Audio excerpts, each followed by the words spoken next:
Olá, seja bem-vindo ao canal. Eu sou Lúcia Lemos, eu sou tecnóloga e mestre em tecnologia em alimentos.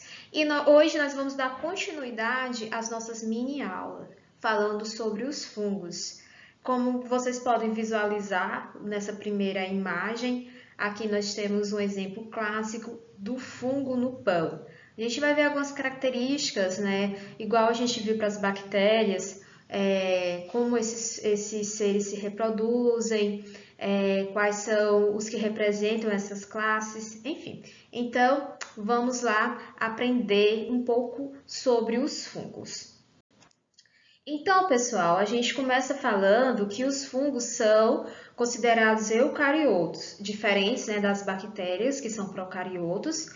Esses organismos, né, cujas células possuem um núcleo distinto contendo material genético celular, né, que é o DNA, que está circundado por um envelope especial que é denominado de membrana nuclear. Então, por isso que eles são considerados eucariotos, tá certo?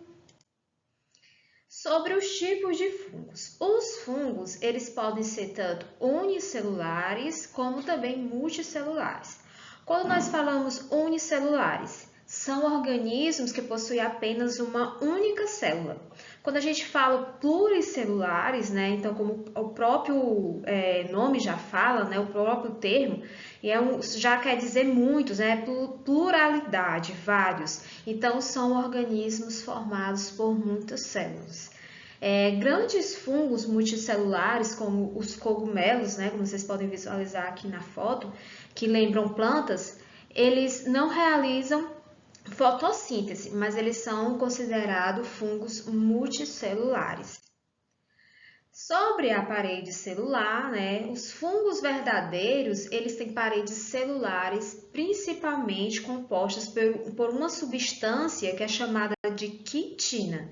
Tá certo? Então, não esquece o nome dessa substância que forma a parede celular dos fungos.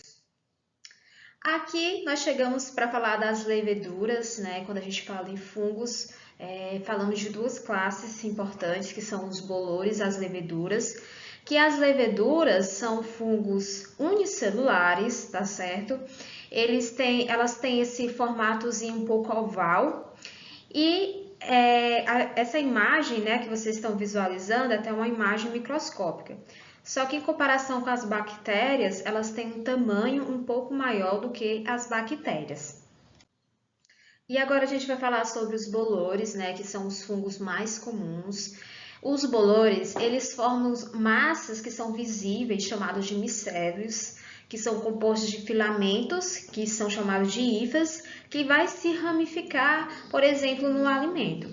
Esse crescimento é semelhante ao algodão, né? Quando a gente parar para comparar um pouco, que ele pode ser visto em pão, em frutas.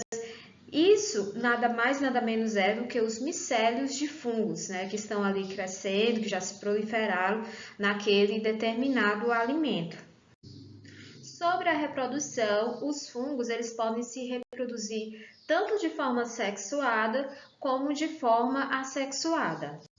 E quando falamos sobre a nutrição dos fungos, os fungos ele obtêm nutrientes absorvendo solução de matérias orgânicas do ambiente. Pode ser do solo, água, do mar, água doce, hospedeiros, animais, vegetais, alimentos, enfim. Então, ele consegue absorver os seus nutrientes através dessa absorção, né, de materiais orgânicos.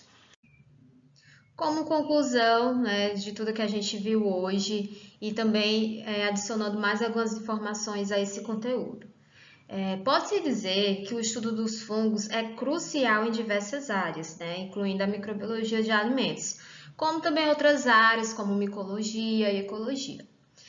E compreender esses organismos desempenha um papel fundamental na preservação do meio ambiente, quando a gente parte para a nossa área, né, na produção de alimentos, como na fermentação e na pesquisa médica.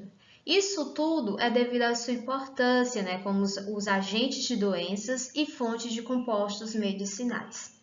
Espero que vocês tenham gostado da aula de hoje e fiquem ligadinhos que em breve nós teremos a próxima aula. Até lá!